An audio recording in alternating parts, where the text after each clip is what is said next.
Hello, my name is Anna Zimin, and today I'll be presenting my informative advocacy speech. Imagine waking up to the sound of furniture rumbling, your bed shaking, and things falling to the ground. This exact situation happened to me, and you can agree, you would probably start to wonder how would your region experience earthquakes? After this incident, I spent many hours researching earthquakes and their occurrences in different regions. There are two different kinds of earthquake categories. There is intraplate earthquakes, which are earthquakes that occur inside of a tectonic plate, and there is interplate earthquakes that only happen on the boundary where two tectonic plates meet. Today, I'll be explaining earthquakes in the United States of America, specifically how the central, eastern, and western regions experience it differently. I hope that with my speech, I can explain to US residents what they can expect if an earthquake hits their region. The earthquakes that occur in the central United States are only intraplate earthquakes, since they are inside of a tectonic plate. They're triggered by stresses that reactivate ancient healed fault lines or rift zones in the Earth's crust that can still move. These earthquakes are relatively rare but extremely dangerous. Because the people in this region is not familiar to frequent seismic activity, their roads, buildings, and other infrastructure are not often designed to withstand strong shaking. New Madrid, Missouri, as you can see on the picture, is a good example of a seismic zone in the central United States. In 1811 and 1812, there was a series of earthquakes with the magnitude of 6.8 and higher that happened back to back. In result of these earthquakes, there are records that the Mississippi River started to flow backwards for a few minutes.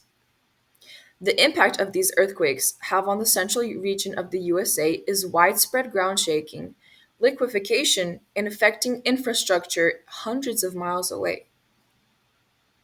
Now that we've seen how rare but powerful the central US earthquakes can be, let's move on to the eastern region of the US, where earthquakes can behave very differently. The eastern region of the US can also experiences intraplate earthquakes in old faults. In this region, the crust is much denser, which transmits seismic waves further and more efficiently.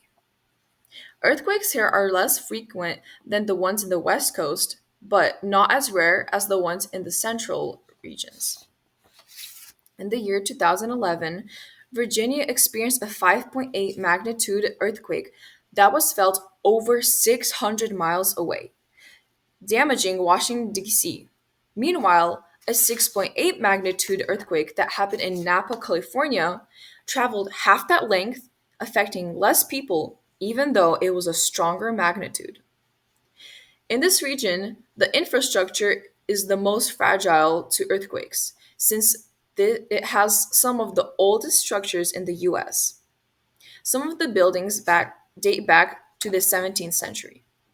Even though the earthquakes are less frequent, there's still plenty of danger since the earthquakes travel much further. And here's a picture of an example. Here's an example on the right side where how a 5.8 magnitude earthquake affected the region, and a 6.0 earthquake was felt in California. While eastern earthquakes travel far, western earthquakes happen much more frequently, and for a very different reason as well. The western region earthquakes are the only interplate earthquakes in our list today.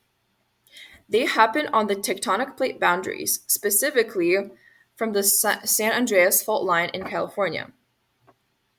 This region experiences the most earthquakes compared to all the other regions in the US. There are hundreds of small earthquakes that occur each year, with occasional more dangerous magnitude earthquakes as well. The 1989 Loma Prieta earthquake disturbed the World Series and caused major damage to the Bay Area. It was a magnitude of a 6.9 and it injured 3,757 people and killed 67. This earthquake knocked down the Bay Bridge and damaged a part of the freeway in Oakland. The range of Western earthquakes is more compact, but because of its intense frequency, there's a much higher risk for dangerous magnitude earthquakes to occur. If an earthquake if an earthquake happened in your region right now, you now know what to expect. Today, we learned that California is not the only state that has deadly earthquakes. Each region in the United States, whether it's the east, central, or west part of the US, experience earthquakes in their own way. What do you think will happen to your region where you live if an earthquake strikes? Thank you for listening.